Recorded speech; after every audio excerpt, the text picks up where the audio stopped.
Okay, তো last ভিডিঅ'ত আমি কুৱেশ্যন নম্বৰ 4 লৈকে কৰিলোঁ। আই হোপ তোমালোকে ভিডিঅ'বোৰ চাইছা, ঠিক আছে। আৰু যদি চোৱা নাই তোমালোকে এই চেনেলতে মোৰ চেনেলটোতে চাই ল'বা।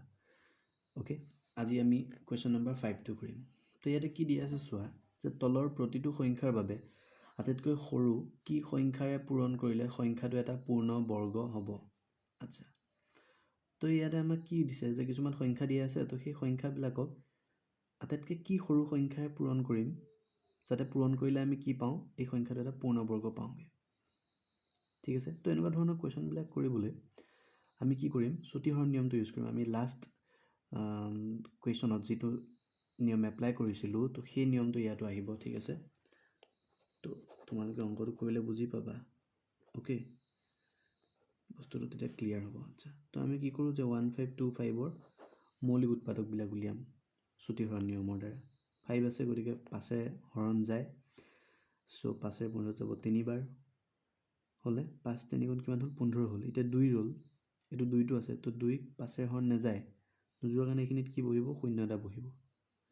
তাৰপিছত 2 লগত 5টো লগ লাগি যাব, অৰ্থাৎ এইটো 25 হ'ব। তো 25ত 5 যায় 5 বাৰ, 5 পালোঁ, আকৌ 5 যায়, 5 দিলোঁ, 3 নাযায়, 30ত গ'ল কেইবাৰ, 6 5 গুণ 30 হৈ গ'ল। এইটো 5ত যাব এবাৰ হ'লে। এতিয়া ইয়াৰ পিছত আৰু এইটো কিবাহে হৰণ যায়নে, তো 61টোক একো সংখ্যাৰে হৰণ নাযায়, অৰ্থাৎ ই এটা কি হৈ গ'ল, মৌলিক সংখ্যা। তো গতিকে এইখিনিতে আমাৰ কেলকুলেশ্যনখিনি শেষ। চ' ডেট মিনছ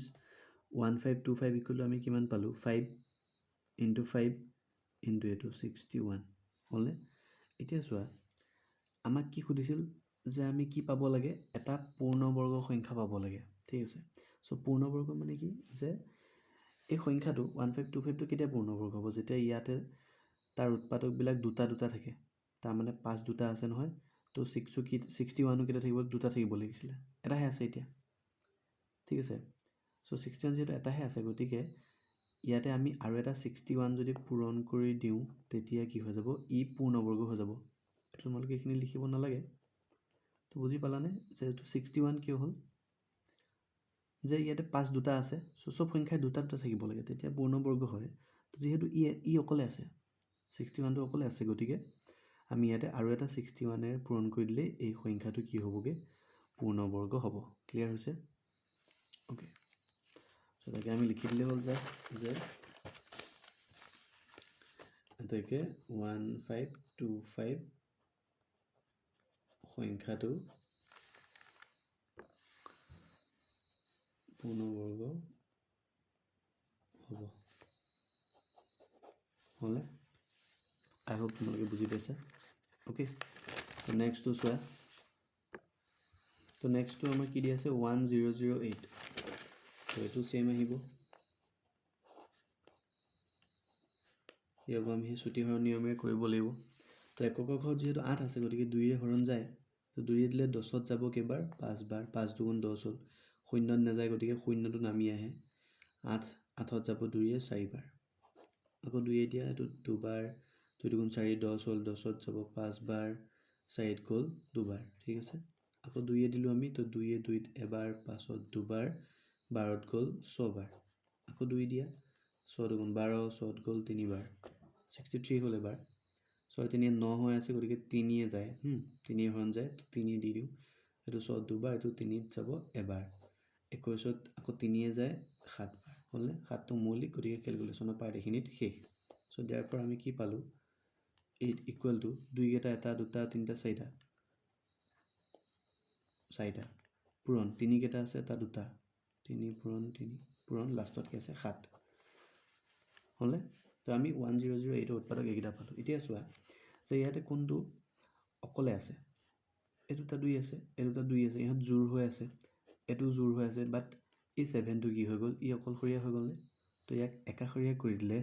তো গতিকে আমি কি কৰিব লাগিব, আৰু এটা 7 আনিব লাগিব, নহ'লে এইটো বেয়া পাব ন। চ' আমি কি কৰিম, চ' দেয়াৰফৰ 1008 সংখ্যাটো 7ৰে পূৰণ কৰিলে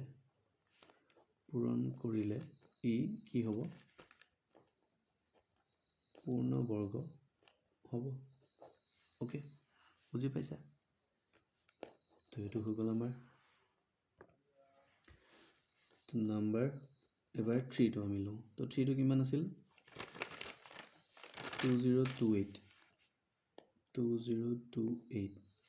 আগৰ নিচিনাকৈ ইয়াকো আমি ছুটিহৰণ নিয়মেৰে উৎপাদক বিশ্লেষণ কৰিম ঠিক আছে 2 ল'লোঁ 2 এইটোত এবাৰ গ'ল 0 নাযায় 0 আকৌ 2ত এবাৰ গ'ল 8ত গ'ল 2 4বাৰ আকৌ 2 দিয়া 10 10ত যাব 2 5 বাৰ এই একটোক 2 হৰণ যায়নে নাযায় তো নাযায় কাৰণে কি আহিব এইখিনিত 0 হ'লনে এতিয়া 14 হ'ল 14 2 যাব 7 বাৰ 7 আহি গ'ল 7 পাছে 12 3 যায় তো 3 দিলোঁ 3 পাছত যাব এবাৰ 20ত যাব কেইবাৰ 6 বাৰ 6 3 18 আকৌ 27ত যাব 9 বাৰ হ'ল এতিয়া পালোঁ 169 এই 169টো কোনোবা এটা সংখ্যাৰ বৰ্গ তো 169টো কাৰ বৰ্গ 13 তাৰমানে আমি 13 যদি আমি দুটা পূৰণ কৰোঁ কিমান পায় 169 পাওঁ তো গতিকে আমি এইখিনি 13 আনিম চ' তলটো কি হৈ যাব 13 অ'কে যিহেতু 13টো এটা মৌলিক সংখ্যা গতিকে এইখিনিতে শেষ হৈ গ'ল অংকটো চ' therefore আমি কি লিখি দিম 2028 ইকুৱেল টু এই গোটেইকেইটা পূৰণ 2 into 2 into 3 into 13 into 13 তো ইয়াতে চোৱা কি জোৰ হৈ আছে এইটো আৰু এইকেইটা জোৰ হৈ আছে থাকি গ'ল কিন্তু 3 তো যিহেতু এটাহে আছে গতিকে আৰু এটা 3 পূৰণ কৰি দিলে আমি কি পাই যাম সংখ্যাটো পূৰ্ণবৰ্গ পাম গতিকে 2028 সংখ্যাটো 3ৰে পূৰণ কৰিলে কি হ'ব পূৰ্ণবৰ্গ হ'ব ওকে তো নেক্সটটো এটা কোৱেশ্চন নম্বৰ 4 এইটো তোমালোকৰ কাৰণে কি আছে হোমৱৰ্ক আছে তো তোমালোকে এইটো কৰিবা কমেণ্টত মোক জনাবা ওকে কুৱেশ্যন নম্বৰ 6টো 5ৰ সৈতে একেই হয় খালি তাতে কি আছিলে পূৰণ আছিল এবাৰ হৰণ দিছে তাৰমানে কি যে তলৰ প্ৰতিটো সংখ্যাৰ বাবে আটাইতকৈ সৰু কি সংখ্যাৰে হৰণ কৰিলে সংখ্যাটো এটা পূৰ্ণবৰ্গ হ'ব আমাক সংখ্যাটো পূৰ্ণবৰ্গ হ'ব সুধিছে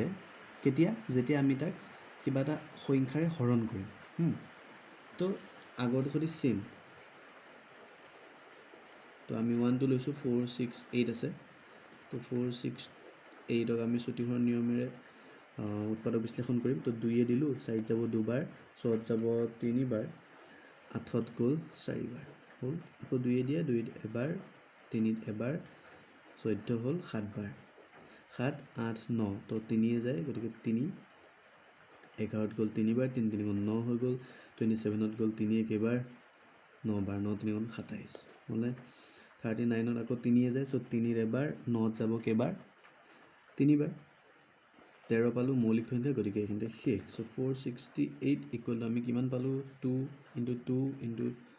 3 into 3 into 13 তো আগৰ নিচিনাকৈ চোৱা এইটো দুটা আছে জুৰীয়া হৈ আছে এইটো জুৰীয়া হৈ আছে অকলে থাকিল কোনটো 13টো তো গতিকে আমি কি কৰিব লাগিব যে চ' therefore 468 চ' লাষ্টত তোমালোকে এনেকৈ লিখি দিবা যে 468ক এইটো ৰৈ গৈছিলে হা এইটো মই ওপৰতে দি দিছোঁ ঠিক আছে ক পিছতে এইখিনি লিখিবা আটাইতকৈ সৰু সংখ্যা 13ৰে হৰণ কৰিলে সংখ্যাটো পূৰ্ণবৰ্গ হ'ব আমাৰ অংকটো শেষ অ'কে নেক্সট আহিছে কিমান 2 নম্বৰটো কি আছে যে 1584 তো এইটো আমি আগৰ নিচিনাকৈ কি কৰোঁ ছুটিহৰণ নিয়ম কৰি দিওঁ এইটো 1 আছিলে তো এইটো ল'লোঁ 2 দি দিয়া 15ত যাব কেইবাৰ 7 2 14 18ত গ'ল 9 বাৰ 4ত গ'ল 2 বাৰ ঠিক আছে আকৌ 2 দিয়া 7ত যাব 3 বাৰ 19ত গ'ল 9 বাৰ 12ত গ'ল কেইবাৰ 6 বাৰ আকৌ 2 দিয়া 3ত যাব এবাৰ 19ত যাব 9 বাৰ 16ত গ'ল 8 বাৰ আকৌ 2 দিয়া 9ত গ'ল কেইবাৰ 19ত যাব 9 বাৰ 9 18 18ত গ'ল 9 বাৰ এবাৰ 3 যায় তো 33 আকৌ 3 যায় 11 হ'লে চ' therefore আমি কি পালোঁগৈ যে 1584 ইকুৱেল টু কি পালোঁ 2 কেইটা 1 2 3 4টা 2 into 2 into 2 into 2 ইনটু 3 দুটা 3 into 3 into 11 তো এতিয়া তোমালোক নিয়মটো আগৰটো সৈতে একেই হয় দুটা দুটা বনাব লাগে এইটো দুটা 2 দুটা 3 দুটা আছে অকলে কোনটো আছে 11টো তো গতিকে আমাৰ এনচাৰ হ'ব 11 চ' therefore 1584ক আটাইতকৈ সংখ্যাটো পূৰ্ণবৰ্গ হ'ব হৈ গ'ল অ'কে এতিয়া চাগে তোমালোকৰ অংকবিলাক কৰি ভাল লাগিছে হয়নে তো তোমালোকৰো কৰিব মন গৈছে চাগে ঠিক আছে গতিকে তোমালোকে 3 নম্বৰটো কৰিবা এই 3টো হোমৱৰ্ক থাকিলে হ'ব তো তোমালোকে কৰিবা আৰু এনচাৰটো মোক কমেণ্টত জনাবা এবাৰ আহি যাওঁ আমি নাম্বাৰ 4 1620 দিয়া আছে আমাৰতো 2 দি দিলোঁ 18 যাব 16 গ'ল 8 বাৰ 8 দুগুণ 16 2 এবাৰ 0 আকৌ 2 দিয়া 8 যাব 4 বাৰ এইটো একত নেযায় কাৰণে 0 10 গ'ল 2 5 বাৰ 5 আছে গতিকে 5 যাব 40 যায় 8 5 গুণ 40 এইটোত এবাৰ গ'ল 8 একে 9 হৈ আছে গতিকে 3 যায় 8 গ'ল 2 বাৰ 3 দুগুণ 6 21 গ'ল 7 বাৰ আকৌ 3 দি দিয়া 9 3 27 3 3 হৈ গ'ল তো 1620 আমি কি পালোঁ 2 × 2 × 5 × 3 × 3 × 3 × 3 তিনি চাৰিটা আছে হয়নে তো ইয়াতে যিটো অকলে আছে বা যিটো অযুগ্ম সংখ্যক আছে সেইটো বিচাৰা তো 2 দুটা 3 দুটা এইটো 3 দুটা জুৰীয়া হৈ আছে এই 5টোহে বিজুৰীয়াভাৱে আছে তো গতিকে আমি 5ৰে হৰণ কৰিলে আমি কি পামগৈ এইটো এটা পূৰ্ণবৰ্গ পাম চ' যিহেতু 5টো অকলে আছে এটাই 5 আছে গতিকে ইমানৰ আটাইতকৈ সৰু সংখ্যা 5ৰে হৰণ কৰিলে সংখ্যাটো পূৰ্ণবৰ্গ হ'ব তো আমাৰ 6 নম্বৰ শেষ চ' থেংক ইউ ফৰ ৱাটছিং আই হোপ তোমালোকে বুজি পাইছা আৰু এনেধৰণৰ ভিডিঅ' আহি থাকিব মোৰ চেনেলত তোমালোকৰ যিখন নতুন কিতাপ আছে সেই নতুন কিতাপখনৰ মতেই আহিব ঠিক আছে চ' যদিও কিতাপখন তোমালোকে পোৱা নাই তেন্তে ইয়াতে তোমালোকে চাই লৈ কুৱেশ্যনবিলাক লিখি পেলাই সেইখিনি প্ৰেক্টিছ কৰিব পাৰিবা আৰু নতুন কিতাপ পোৱাৰ পিছত তেতিয়াতো কিতাপখনৰ পৰাই কৰিব পাৰিবা অ'কে তো তেতিয়ালৈকে তোমালোকে এইখিনি প্ৰেক্টিছ কৰি অলপ এডভান্স হৈ থাকা যিহেতু বৰ্তমান কি হৈছে কম্পিটিশ্যনৰ যুগ তো গতিকে তোমালোকে যিমান পাৰা সিমান এডভান্স হ'বলৈ চাব লাগিব কেনেকৈ নিজকে আগতকৈ এডভান্স কৰি তোলা বা প্ৰিপেৰেশ্যনসমূহ কেনেদৰে বেলেগতকৈ অকণমান আগবাঢ়ি থাকা ঠিক আছে তেতিয়াহে আমি এটা নিৰ্দিষ্ট সময়ত কোৰ্চটো কমপ্লিট কৰিব পাৰিম আৰু ৰিভিজন দিবলৈ আমি এটা টাইম পাম ঠিক আছে চ' গতিকে মোৰ লগে লগে তোমালোকেও প্ৰেক্টিছ কৰি যোৱা আৰু কিবা ডাউট থাকিলে মোক কমেণ্টত সুধিবা I will always be there for you okay so' thank U